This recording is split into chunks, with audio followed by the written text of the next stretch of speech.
نحمده ونصلي على رسوله الكريم اما بعد فاعوذ بالله من الشيطان الرجيم بسم الله الرحمن الرحيم وعن جابر رضي الله تعالى عنه قال قال رسول الله صلى الله عليه وسلم المجلس بالأمانة إلا ثلاثة مجالس سفك دم حرام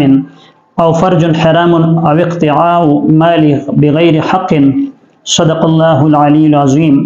حضرت جابر رضی اللہ تعالیٰ عنہ سے روایت ہے کہ رسول اللہ صلی اللہ علیہ وسلم نے ارشاد فرمایا کہ مجالس وہ امانت کے ساتھ وابستہ ہیں لیکن سوائے 3 چیزوں کے۔ ایک تو یہ ہے کہ خدا نخواستہ کوئی مجلس چل رہی ہو اور مجلس کے اندر کسی کے قتل ہونے کا ذکر ہو رہا ہو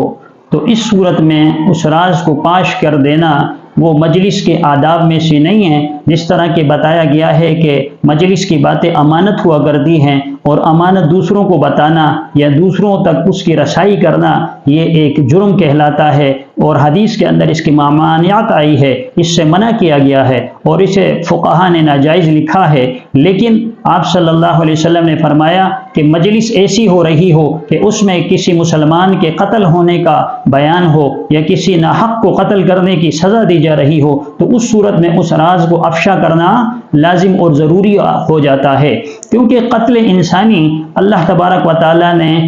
اس کی سخت مذمت فرمائی ہے کہ کوئی آدمی کسی انسان کو ناحق قتل کر دے۔ ناحق سے مراد بے گناہ کسی مسلمان کو قتل کر دے، کسی مسلمان کے بارے میں سازش کی جا رہی ہو، کسی مسلمان کے بارے میں یہ یا کسی انسان کے بارے میں یہ مشورہ کیا جا رہا ہو کہ اسے کسی طرح سے راستے سے ہٹایا جائے، چاہے وہ آدمی حق پر قائم ہو، چاہے وہ آدمی ویسے ہی بے ضرر یعنی کسی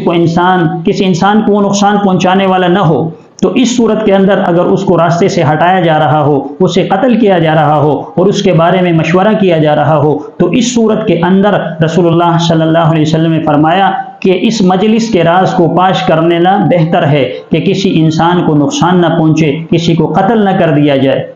اب اس کی اطلاع چاہے اس شخص کو کر دے جس کو قتل کیا جا رہا ہو کسی واسطے سے یا کسی تعلق سے، یا پھر جو ادارے ایسے ہیں جو تحفظ فراہم کرنے والے ہیں یعنی پولیس والے ہیں یا دوسری اس طرح کوئی سیکورٹی کا کوئی انتظام ہو تو ان کو اطلاع دے دی جائے کہ فلاں آدمی کو فلاں وقت پر قتل کیا جائے گا، تاکہ اس کی حفاظت ہو، تاکہ اس کو محفوظ کیا جا سکے، اس کی جان کی اس کو ہلاکت سے بچایا جا سکے۔ تو آپ صلی اللہ علیہ وسلم نے فرمایا کہ اس راز کو پاش کر دینا ضروری ہے، اور جس کو قتل کیا جا رہا ہو اس کے قتل کے بارے میں بھی اسے آگاہی دی جائے کہ بھائی تمہیں فلاں وقت پہ قتل کر دیا جائے گا۔ تو فرمایا یہ اس میں سے نہیں ہے کہ جس کے بارے میں آپ صلی اللہ علیہ وسلم نے فرمایا کہ مجالس کی باتیں امانت ہوا کرتی ہیں۔ دوسری بات جو رسول اللہ صلی اللہ علیہ وسلم نے فرمایا، آپ صلی اللہ علیہ وسلم نے اس کے بارے میں فرمایا کہ وہ مجلس کی امانت کی باتوں میں سے نہیں ہے، یعنی اگر کوئی اس کا مرتکب ہو جاتا ہے تو وہ خیانت کے اندر نہیں آتا، جیسے خدا نخواستہ کسی کی عزت کو تار تار کیا جا رہا ہو یا کسی کے ساتھ جبرن وہ زنا کا ارادہ کوئی کر رہا ہو تو مشورے کے اندر یا کسی مجلس کے اندر اگر اس طرح کی بات ہو رہی ہو کہ فلاں عورت کی عزت کو لوٹا جائے گا یا فلاں عورت کو ذلیل کیا جائے گا، اس کو رسوا کیا جائے گا اور اس کی آبروزی کی جائے گی، تو اس صورت کے اندر رسول اللہ صلی اللہ علیہ وسلم نے فرمایا کہ بہتر یہ ہے کہ اس مجلس کے راز کو پاش کر دیا جائے اور اس عورت کو آگاہ کیا جائے جس کے ساتھ اس طرح کا معاملہ پیش ہونے والا ہے، کیونکہ اس عورت کی آبروزی اور اس کی عزت کی حفاظت اللہ تبارک و تعالی نے فرض قرار دی ہے کہ اس کی حفاظت کی جائے اور اس سے محفوظ کیا جائے۔ اسی طرح تیسرا جو معاملہ ہے اور جس کے راز پاش ہونے کے بارے میں رسول اللہ صلی اللہ علیہ وسلم نے فرمایا کہ اس راز کو پاش کیا جائے، وہ یہ ہے کہ کسی کی زمین کوئی غصب کر رہا ہو تو اس شخص کے بارے میں اسے بتایا جائے کہ فلاں شخص یا فلاں ادارہ یا فلاں محکمہ جو ہے وہ تمہاری زمین کو غصب کرنے والا ہے، یا کسی کی جائیداد کو قبضے میں لینے کی بات ہو رہی ہو تو اسے آگاہ کیا جائے۔ اصل میں یہ تینوں چیزیں ایسی ہیں جو گناہ کبیرہ ہے۔ کسی انسان کا قتل کرنا یہ بھی بہت بڑا جرم ہے۔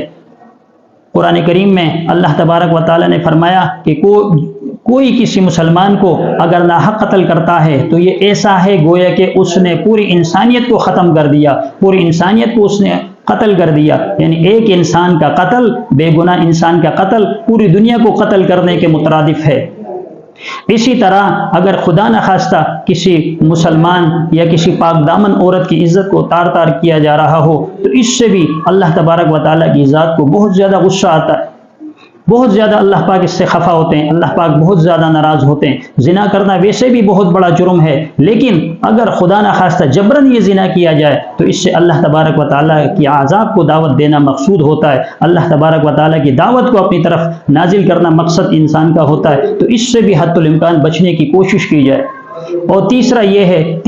یہ بھی ایذائے مسلم ہے کہ کوئی شخص کسی کی زمین پر یا کسی کے مکان پر یا کسی کے بینک بیلنس یا پراپرٹی پر جو ہے قبضہ کرنے کی کوشش کرتا ہے، تو اس سے بھی ایذائے مسلم ہوا کرتی ہے، اس سے بھی انسانیت کو تکلیف ہوتی ہے۔ اس لیے رسول اللہ صلی اللہ علیہ وسلم نے فرمایا اگر یہ 3 افعال ایسے ہیں کہ ان کا کوئی مرتکب قرار پاتا ہے تو اس کی اطلاع فوری طور پر دی جائے، کیونکہ اس کے راز کو پاش کرنا یہ باعث اجر و ثواب ہے، نہ کہ کل قیامت کے دن مواخذے کا سبب بنتی ہے۔ اللہ تبارک و تعالی مجھے اور آپ سب مسلمانوں کو ان غلط کاموں سے اور ان بد افعال سے محفوظ رکھے۔ اللہ تبارک و تعالی ہم سب مسلمانوں کی عزت کو اپنی حفاظت میں رکھے۔ وآخر دعوانا الحمدللہ رب العالمین۔